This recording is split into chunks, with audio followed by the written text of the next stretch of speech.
PM Modi कूटनीति के मंच पर बड़ा धमाका करके वापस लौटे।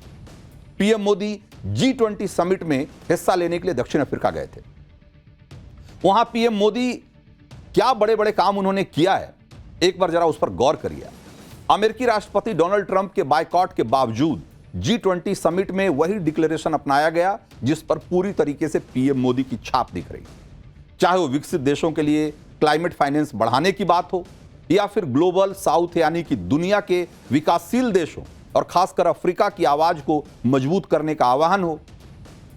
इसी तरीके से क्रिटिकल मिनरल फ्रेमवर्क बनाने की बात जिसकी की वकालत पीएम मोदी ने की थी, उसे भी डिक्लेरेशन में शामिल किया गया। नार्को टेरर, इस मामले को भी मोदी ने उठाया और उसकी अहमियत भी बाकी देशों ने मानी और इसके खिलाफ एकजुट होकर काम करने पर जोर दिया गया। यानी कि मोदी ने G20 समिट में जितने बड़े एजेंडे थे, देखा जाए तो प्रधानमंत्री मोदी ने सेट किया। G20 समिट में IBSA यानी कि इंडिया, ब्राजील और साउथ अफ्रीका की जो मीटिंग हुई, जिसमें आतंकवाद के खिलाफ रणनीति बनाने के साथ साथ संयुक्त राष्ट्र की सुरक्षा परिषद में अस्थायी सदस्यता को लेकर चर्चा की गई।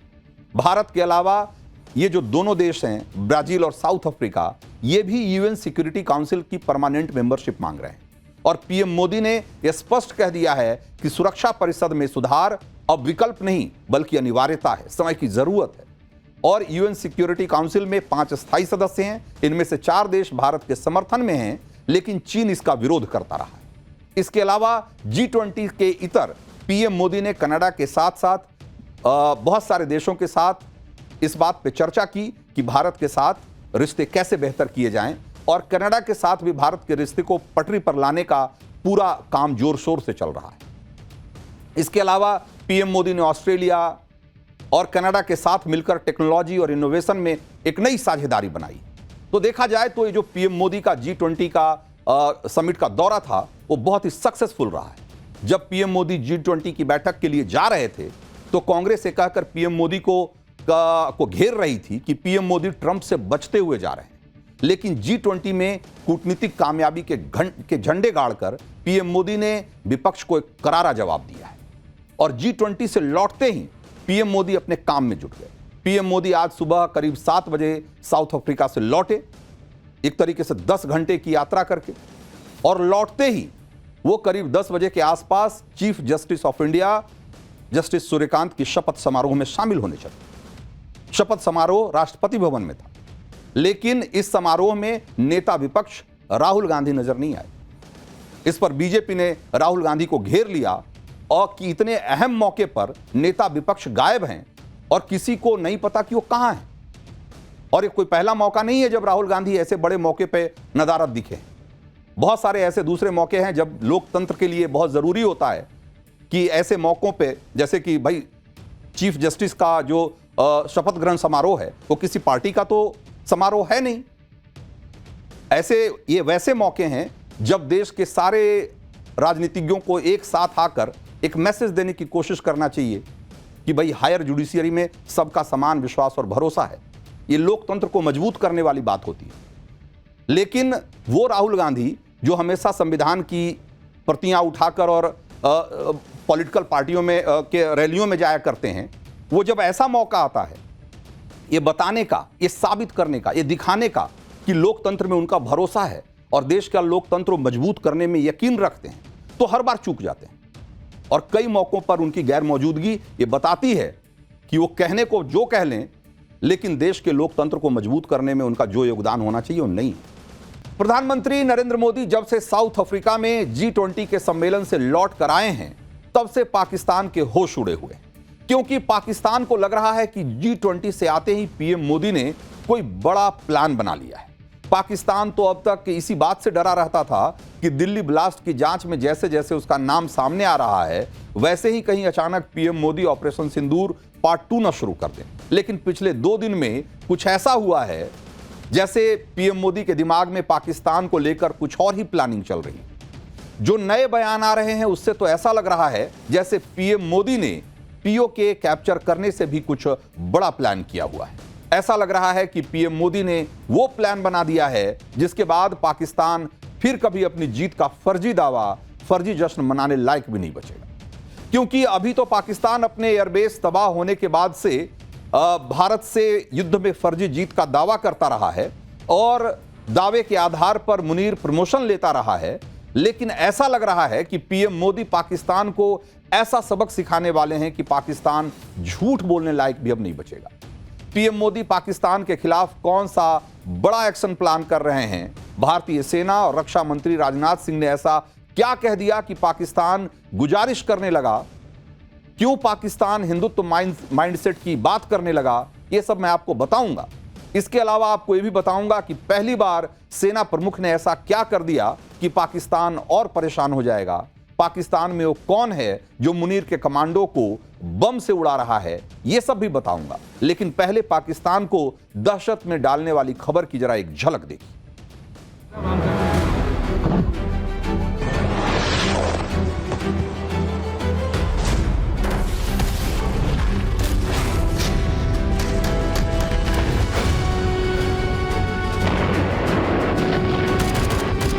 और जहां तक जमीन की बात है तो बॉर्डर्स तो बदल सकते हैं, क्या पता कल को सिंध भारत में फिर से वापस आए। जब तक हम जमीन पर कब्जा नहीं करेंगे तो पाकिस्तान मानेगा नहीं कि हम जीत गए हैं।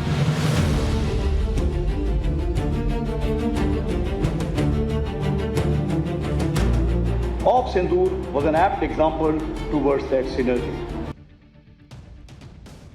तो दिल्ली ब्लास्ट के बाद से ही पाकिस्तान इस टेंशन में है कि पता नहीं पीएम मोदी के दिमाग में क्या चल रहा है, पाकिस्तान को लेकर पीएम मोदी क्या करने वाले हैं। और इस टेंशन के बीच पिछले 24 से 48 घंटे में भारत की तरफ से ऐसे ऐसे बयान आए हैं कि पाकिस्तान के होश उड़े हुए। रक्षा मंत्री राजनाथ सिंह ने कह दिया कि पाकिस्तान के साथ बॉर्डर तो कभी भी बदल सकता है। सेना ने कह दिया कि पाकिस्तान की जमीन कब्जा कर लेंगे तभी वो मानेगा कि भारत जीता है। और उधर आज पहली बार ऐसा हुआ है कि सेना प्रमुख जनरल उपेंद्र द्विवेदी को नेवल कमिश्निंग सेरेमनी में इनवाइट किया गया है। सेना प्रमुख ने आज ही ये कहा कि तीनों सेनाओं का तालमेल ही सबसे बड़ी ताकत है और इसका बेस्ट उदाहरण ऑपरेशन सिंदूर है। रक्षा मंत्री से लेकर सेना तक पाकिस्तान को बैक टू बैक चेतावनी मिल गई है। ये कोई रूटीन चेतावनी या कोई सामान्य बयान नहीं है। आपको बताऊंगा कि रक्षा मंत्री और सेना के बयान के क्या मायने हैं, लेकिन पहले आप रक्षा मंत्री राजनाथ सिंह का वो बयान सुनिए जिस पर पाकिस्तान भयंकर तिलमिलाया हुआ है। आज सिंध की भूमि, मेरे बहनों भाइयों, यह भारत का हिस्सा भले ही न हो, लेकिन सभ्यतागत रूप से सिंध हमेशा भारत का हिस्सा रहेगा। और जहां तक जमीन की बात है तो बॉर्डर्स तो बदल सकते हैं, क्या पता कल को सिंध भारत में फिर से वापस आ जाए। तो रक्षा मंत्री राजनाथ सिंह ने बयान उस कार्यक्रम में दिया जिसे सिंधी समुदाय ने आयोजित किया था। इस कार्यक्रम में राजनाथ सिंह ने लाल कृष्ण आडवाणी की किताब की का भी जिक्र किया और कहा कि आडवाणी जी यही मानते हैं कि सिंध के बिना भारत अधूरा है। इसी संदर्भ में देखें तो रक्षा मंत्री राजनाथ सिंह का बयान कोई सामान्य बयान नहीं है, क्योंकि इस बयान के मायने और टाइमिंग को आप समझिए जरा। पहली बात, रक्षा मंत्री राजनाथ सिंह ने बयान ऐसे वक्त में दिया है जब पाकिस्तान को पहले से ही यह डर है कि दिल्ली ब्लास्ट को लेकर पीएम मोदी ऑपरेशन सिंदूर पार्ट 2 न शुरू कर दें। और दूसरी बात, कहीं रक्षा मंत्री राजनाथ सिंह का बयान पाकिस्तान को लेकर मोदी सरकार की नीति का एक्सटेंशन तो नहीं है, क्योंकि अभी तक सरकार कई बार कह चुकी है कि पीओके लेकर ही रहेंगे। लेकिन अब रक्षा मंत्री राजनाथ सिंह पीओके से आगे बढ़ चुके हैं और पीओके से आगे बढ़कर अब भारत पाकिस्तान के उस हिस्से को अपने में मिलाने की बात कर रहा है जिसके बारे में पहले कभी ऐसी बात नहीं कही गई। और रक्षा मंत्री ने खास तौर पर पाकिस्तान के उस सिंध प्रांत का जिक्र किया जिसकी सांस्कृतिक जड़ें भारत से मिलती है और बहुत गहरे से जुड़ी हुई है। पाकिस्तान में सबसे ज्यादा हिंदू सिंध प्रांत में ही रहते हैं। यानी राजनाथ सिंह का बयान सिर्फ पाकिस्तान को डराने के लिए नहीं है, बल्कि एक तरह का पुराना संकल्प है जिसमें उस हिस्से का फिर से भारत मिलने का संकल्प शामिल है जिसका सांस्कृतिक जुड़ाव भारत से बहुत गहरे से है। इधर रक्षा मंत्री राजनाथ सिंह ने सिंध का जिक्र किया और उधर पाकिस्तान को डबल करंट देते हुए सेना ने यह भी कह दिया कि अगली बार जंग में पाकिस्तान की जमीन कैप्चर कर लेंगे तभी वो मानेगा कि भारत की जीत हुई है। आप पश्चिमी कमान के army commander lieutenant general MK. Katiyar को सुनिए। वो जब पाकिस्तान की जमीन कैप्चर करने की बात कर रहे थे तो उनके चेहरे पर एक अलग तरह की मुस्कान थी और इस मुस्कान ने पाकिस्तान को और भी ज्यादा परेशान कर दिया है। सुनिए जरा। साइबर से लेकर के केमिकल, न्यूक्लियर, बायोलॉजिकल सभी तरह की लड़ाई की हमारी तैयारी है। आप ये मान के चलिए कि हमें विश्वास है कि अगली लड़ाई सिर्फ एक डोमेन में नहीं होगी, मल्टी डोमेन ऑपरेशंस होंगे।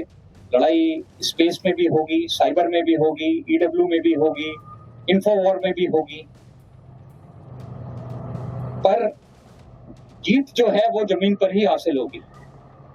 तो ये सारे डोमेन में जो भी हम काम कर रहे हैं वो किसी तरीके से जो हमारी अल्टीमेट जीत है, वो चाहे 71 की जीत हो, चाहे 65 की जीत हो, वो जब तक हम जमीन पर कब्जा नहीं करेंगे वो पाकिस्तान मानेगा नहीं कि हम जीत गए हैं। तो डोमेन सारी जरूरी हैं। हम सारी डोमेन में लड़ाई की तैयारी कर रहे हैं।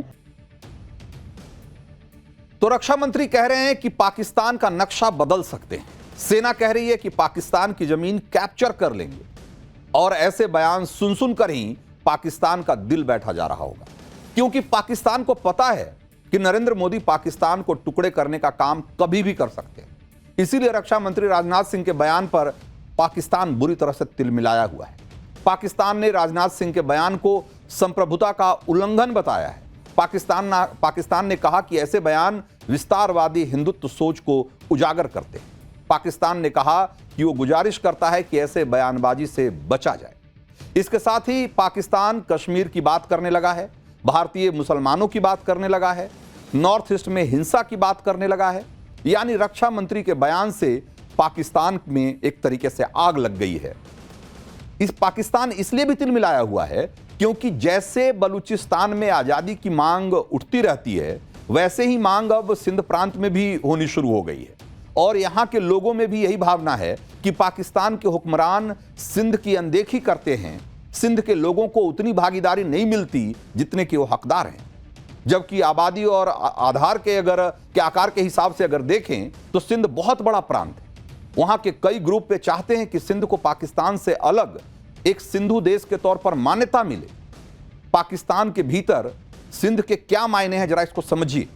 तो पाकिस्तान की जीडीपी का 32% हिस्सा सिंध से आता है और प्रांतों में सिंध की जो इकोनॉमी है वो पाकिस्तान में दूसरे नंबर पर है और सिंध के कराची से बहुत ज्यादा इकोनॉमिक एक्टिविटी होती है। सिंध जमीन के मामले में तीसरा और आबादी के मामले में दूसरा सबसे बड़ा प्रांत है। सिंध के पश्चिम में बलूचिस्तान है और पूर्व में पंजाब है। इसलिए स्ट्रेटजिकली अगर देखा जाए तो ये बहुत महत्वपूर्ण इलाका है और इसे गेटवे ऑफ इस्लाम भी कहा जाता है। तो बंटवारे के दौरान सिंध पाकिस्तान में चला गया था क्योंकि वहां मुस्लिम आबादी ज्यादा थी।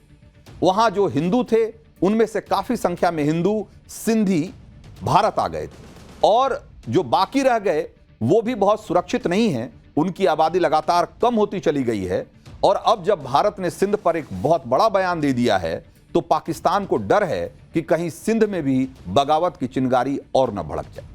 पाकिस्तान को अब तक पीओके का ही खतरा लगता रहता था कि कहीं भारत पीओके पर कब्जा न कर ले, लेकिन अब सिंध को लेकर भी पाकिस्तान को इसी तरह का डर सताने लगा है। जिस सिंध प्रांत पर आज पाकिस्तान का कब्जा है, जहां आज हिंदू सिर्फ 8% हैं, उस सिंध इलाके में कभी हिंदू राजाओं का वर्चस्व हुआ करता था और सिंध का इतिहास उतना ही प्राचीन है जितना सिंधु घाटी की सभ्यता। इस इलाके पर मौर्य और गुप्त साम्राज्य ने राज किया।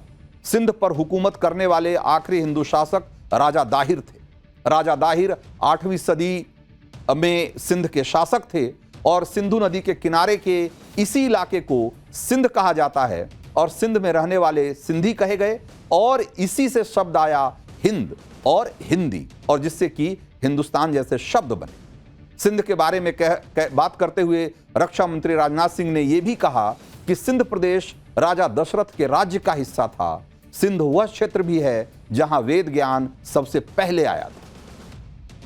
कहा जाता है कि बंटवारे के वक्त 10 लाख से अधिक सिंधी अपने घर, दुकान, जमीन और मंदिर छोड़कर भारत आ गए थे।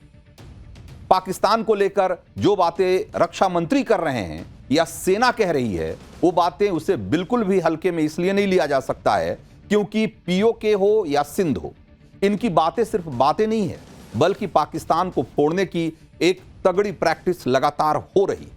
पाकिस्तान को घर में घुसकर कैसे मारना है, इसकी प्रैक्टिस लगातार चल रही है। आप army commander lieutenant general MK. Katiyar को एक बार फिर से सुनिए, जो बता रहे हैं कि सेना के युद्धाभ्यास में रिवर क्रॉसिंग यानी नदी को पार करके हमला करने का अभ्यास भी शामिल है, ताकि जब बॉर्डर पर नदी पार करके दूसरे इलाके को कैप्चर करना हो तो ये प्रैक्टिस काम आए। सुनिए। पहली चीज मैं आपको बतलाना चाहूंगा कि जो हम एक्सरसाइज करते हैं वो एक ऑपरेशनल टास्क को ध्यान में रखते हुए करते हैं, और हमारा जो पाकिस्तान का बॉर्डर है उसमें कई नदियां हैं, आपको ज्ञात होगा, चिनाब है ऊपर, फिर रावी है, फिर सतलज है। और अगर हमें पाकिस्तान पर ऑफेंसिव करना है तो कहीं ना कहीं रिवर क्रॉसिंग भी इन्वॉल्व होगी। तो ये ट्रेनिंग में हमारे शामिल है कि किस तरीके से हम नदी को क्रॉस करके दुश्मन के इलाके पे कब्जा कर पाएं। तो ये मान के चलिए कि जो भी हम ट्रेनिंग कर रहे हैं वो अपने ऑपरेशनल रोल के हिसाब से कर रहे हैं।